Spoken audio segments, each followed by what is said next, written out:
Dominic Onyekachi tells us that when he saw his 6-year-old niece reading, he knew that there was something important missing, her African story. That is when he decided to do something about it.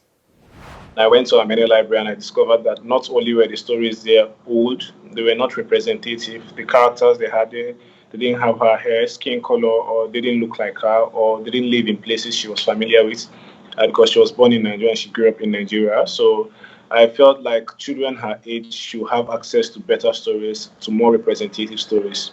So the first thing I did was to team up with one of my co-founders. So we decided that we should build a platform to allow children of color, no matter where they might be in the world, be able to access this kind of stories. So that was when I met with Panan, and we built the platform called Akiddie. It's a web-based platform that allows children to have access to African content or African-themed children's books at the click of a button instantly.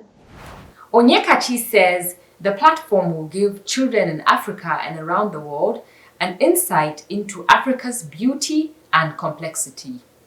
The ability to encounter the multiple cultures that make up Africa in a full and narrative way. That is what we try to do with stories. We introduce them to a world that is complex, that is diverse, but that is also strong and proud in heritage and history. But a lot of these new stories are stories that are written for children of today, because we do realize that even with African stories, some African stories might be sexist, have slight undertones that we do not want. Some older African stories might be sexist or have like slight undertones we do not necessarily think are important or inclusive enough for a world of today. So you see a book like Bubu Slide now. Bubu Slide reimagines what a fairy tale can look like. It talks about the story of a poor boy that encounters a dog that becomes his friend, and the dog gives him a new outlook on life.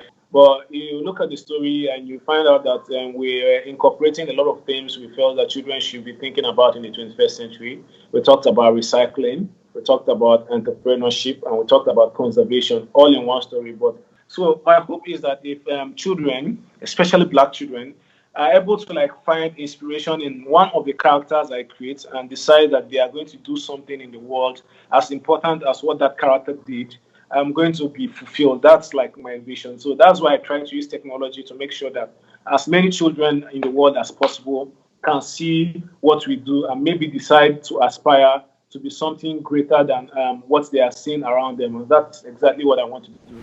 Onyekachi says the digital library will keep growing. In their next project, they are looking to future robots with African stories that will focus on science, technology, engineering, and math.